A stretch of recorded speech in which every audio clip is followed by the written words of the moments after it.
Okay, so um, thanks for joining me. I'm sorry I look, like a undergraduate as well. I'm a little under the weather and I'm not at work either, so I'm recording this on my own bed.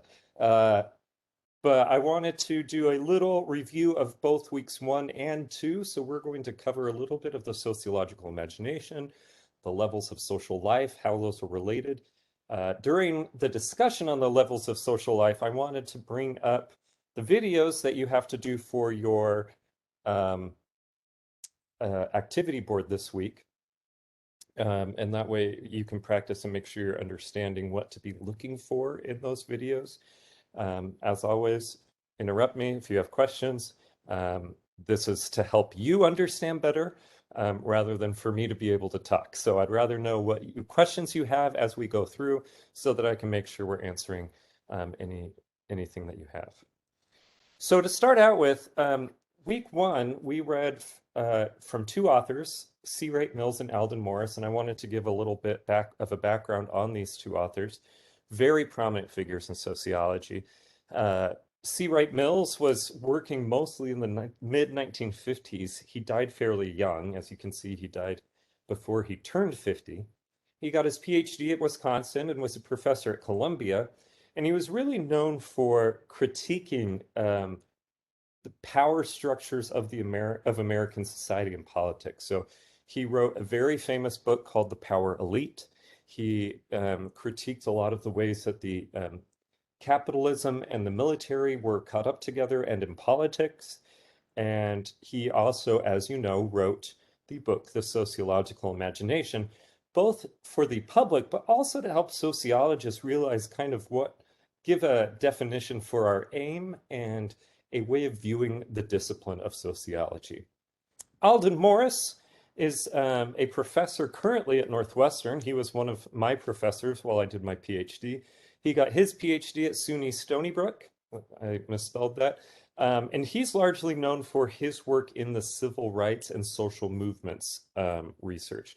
So he really revolutionized a number of ways that scholars in sociology think about how social movements get started, how they're funded, through his analyses of the civil rights. And in the last 10 or so years, he's really been pushing for sociologists and the other disciplines to acknowledge the groundbreaking work of W.E.B. Du Bois, who lived in the late 1800s, early 1900s. So he recently came out with a new book on W.E.B. Du Bois and what his sociology is. You will actually be reading W.E.B. Du Bois next week, and I think he's one of the most interesting scholars that we will cover. But I wanted to give you an introduction of who these two are and kind of what their backgrounds are as we look at what their theories of what sociology is. So these are two ways of talking about how to see the social world. One of the struggles that people have when learning sociology is adopting this mindset of seeing the social world in action. We too often look at things that are tangible to be able to describe society rather than, what this abstract notion of what society is. And so what C. Wright Mills was trying to explain was the sociological imagination was the tying together of personal troubles and social issues. Now, it's important to note that it doesn't have to necessarily be negative. It doesn't necessarily have to be like a trouble as in, I'm struggling right now, I can't make ends meet. It could also be something like, how do artists create new art? How do how do we train athletes to be the best that they can, like what are the structure, what is training like for athletes? So when we talk about personal troubles, the way he defines it as the character of the individual and the range of their immediate relations with others. So everything that's going on within the very close circle of a person. And if you have already read for the micro, meso, and macro, this would be the micro, right? He's talking about things that are going on in the microsphere of social life. Social issues are matters that are transcending that. So this is local organizations, institutions, and history of society. C. Wright Mills is really trying to push us to better understand the history of social structures and how they brought us to our current situations. That's one of his big themes throughout his work. And so the sociological imagination is then the connection between these personal troubles or these personal day-to-day lives and the social issues that predate them and surround them. Are there any questions on what the sociological imagination is and how to use it?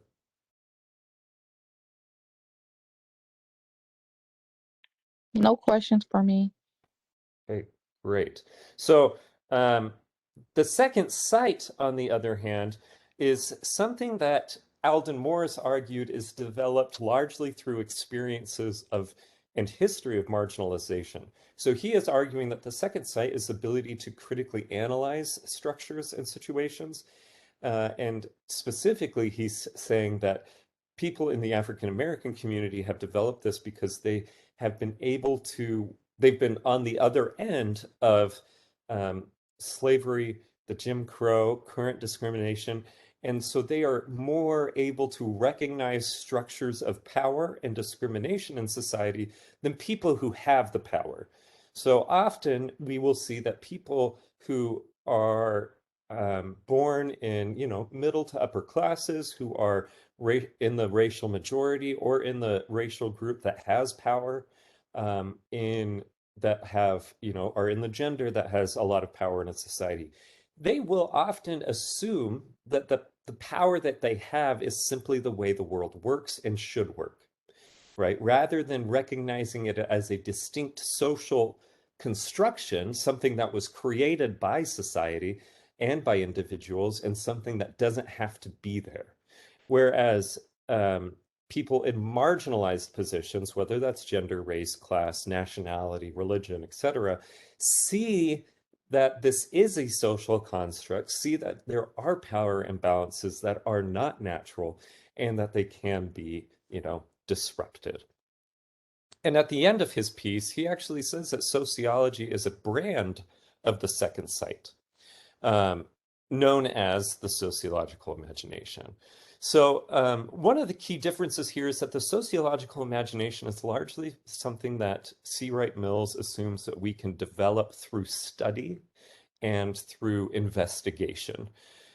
For Alden Morris, the second sight is something developed through experience. And so in the piece that you read for the second sight, he's largely he mentions his hope that both sociologists and the people in the racial majority will be able to recognize the power structures because during the pandemic, everyone is feeling them. Everyone is feeling job loss. Everyone is engaged in the discussion of civil rights and racial equality right now. Everyone is engaged in the healthcare concerns. Um, and so he's hoping that this awareness of these structures that are problematic and unnecessary, this awareness can continue beyond the pandemic. Okay. So that's just a quick review.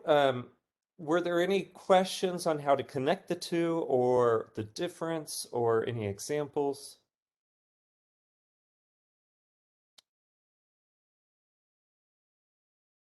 Okay, so let's go to the levels of social life.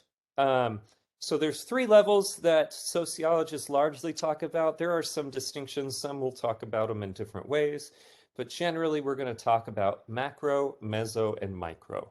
So the best way to think about the macro are systems or structures. So we can think of the economic systems. So in the US and most of the Western world, and in increasingly in most of the world, we can think of the economic system as capitalism. And sociologists would seek out to see how is capitalism structured? What are the requirements for engaging in capitalism? What are the rewards of not, and what are the or rewards of engaging, and what are the consequences of engaging? And then you could think of religions, cultures, media, technology, laws, politics, healthcare. And then we could also think about systems that are more abstract. So something like gender norms, the construction of race in a society.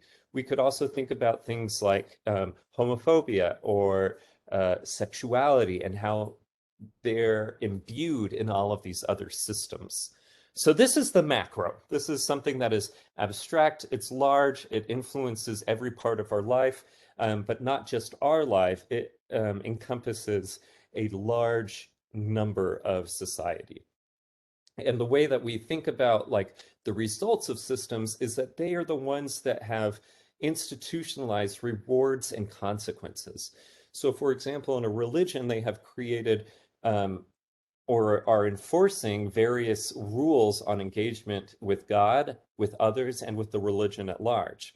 So, as you have been watching in this week's videos for the activity, they might dictate how people are able to be sexual, how people are able to date, how people are able to find a potential partner, right? And then if you do these, if you follow the requirements of that religion, you are rewarded with certain status, oftentimes with economic benefits, if it, depending on the religion. Um, and as most religions will promise in some kind of way salvation of some sort, right? Those are all rewards from abiding by the system's requirements. Now, if you disobey or you do something differently than the system, than the religious system is trying to enforce, and there are consequences, whether this is expulsion or some kind of, disfellowshipment or probation or a loss of privileges. So systems have with them inherently structured some kind of reward and consequences for engagement within that system. Sorry. So for the meso level, these are things that are, they're still wide ranging, but they are based on groups of individuals who have fairly regular contact with each other. That's kind of the difference between systems and groups, communities, and organizations. So in the system of the United States, that's not a group or an organization because I don't have, regular contact with everyone in the United States, or even a good percentage. I just have contact with the people in my community. So for the community, that is more at the meso level because I have regular contact with my neighbors, with people at the stores, and with just generally the people around me. So that is why that's the big difference between macro and meso. So some of the examples are neighborhoods, schools, school boards, community groups, a single church, or I think in Catholicism it's called a diocese or a congregation, right? So even though it's part of a religion, it's the it's the group of that religion that has regular interaction with each other. And one of the main products of groups, communities, and organizations is that it is through these areas that you produce and socialize social norms. This is where we create social norms. And as they get more embedded into a wider variety of groups, those social norms can become part of the structure. But the real production of social norms is through the groups, communities, and organizations. Um, and part of socialization is providing the rewards and consequences. So a lot of times we will see the rewards and consequences coming from the system, coming through the groups, communities, and organizations, right? So even though a religion has rewards and consequences, the person who gives you the consequences, usually your bishop or your priest or some other leader that's within your local church group. And this is similar for education, for economics. Okay, so are there any questions between macro, meso, or the examples I provided?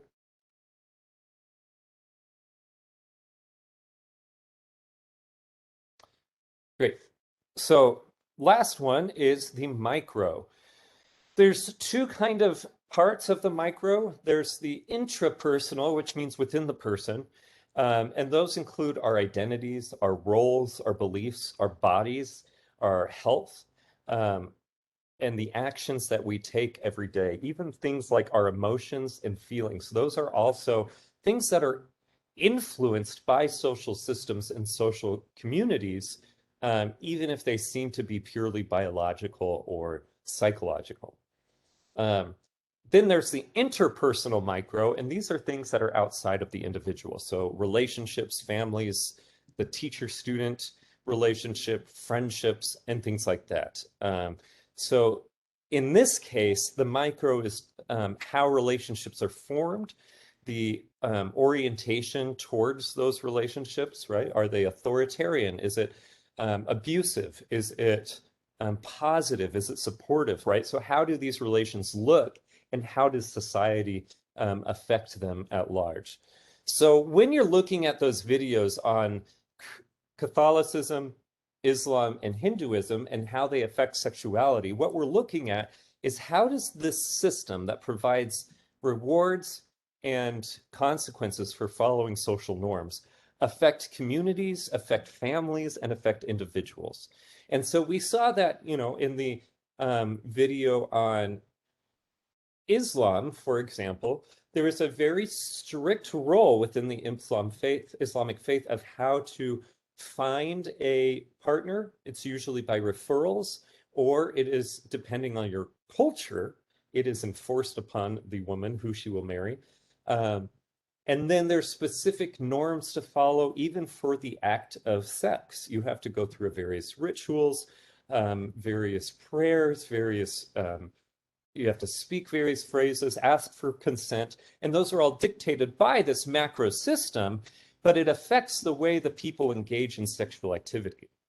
Uh, we also learned from the scholar of Islam who said that within the Islamic faith, it's very free within the consent form of the couple that is engaging in sex, right? She says that there's very few restrictions um, on playing with like or foreplay or oral sex. She does notice that there is a restriction on anal sex.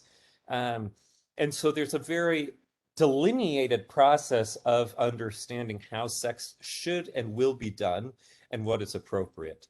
And these things can influence even our beliefs and our feelings. So if we go to the Hinduism video, there was a portion where one of the women was talking about how sex was never discussed as a child.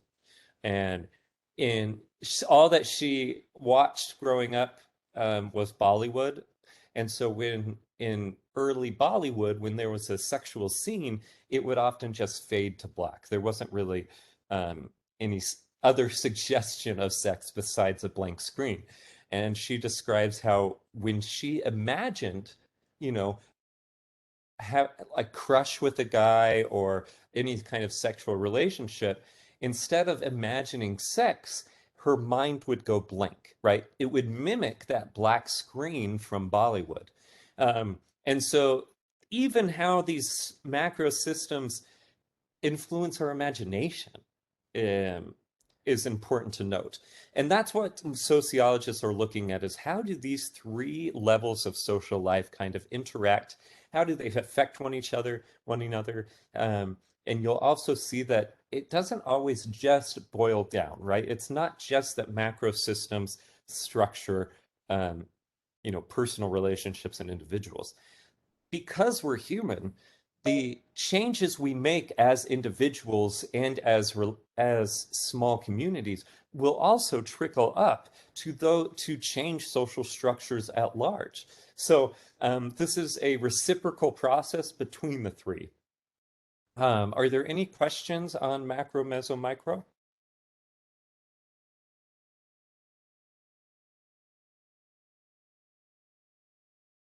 Hopefully this table is helpful in thinking about going through the activity board, but also as you go through your future projects, this will be, I think, a helpful table to look at. And speaking about going forward, I wanted to preview a little bit about what's coming up. So a reminder that your mini group projects are due this Sunday. Please be working with your groups. and getting those in. You will submit one sheet per group, and it should have all of your names and the work that you did. Next week is probably the heaviest week of reading and work to do, so make sure you plan your time. There's going to be readings and videos for 5 theorists, and some of these readings can get a little heavy, so make sure you're following the reading guide to know which parts of the reading are important, and you can skip the others, and to make sure you're really understanding what's happening in those readings. Um, I wanted to make sure everyone was aware that the Investigating Sociology assignment number 1 is due at the end of week 4.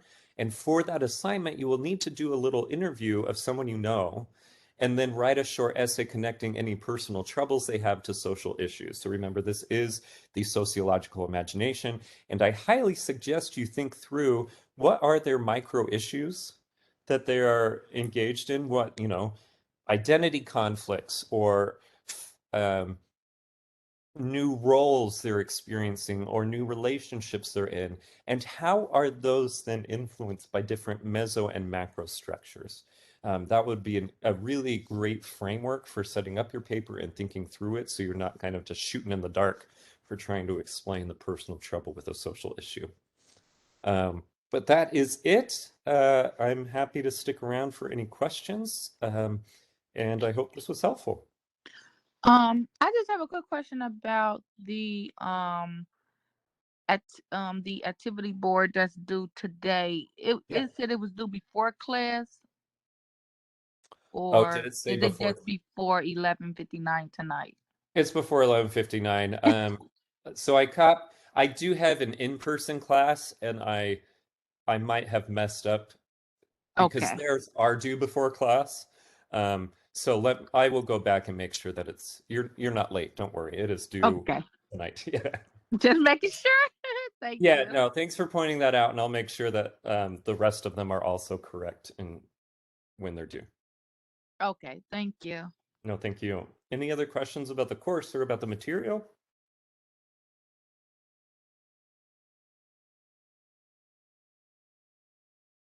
Okay, great. Well, I am always free to answer questions by email, or my office hours are always Tuesday and Friday. Feel free to up a time and meet with me and just, talk about whatever you need to talk about. So thanks everyone for coming, and we will see you next time.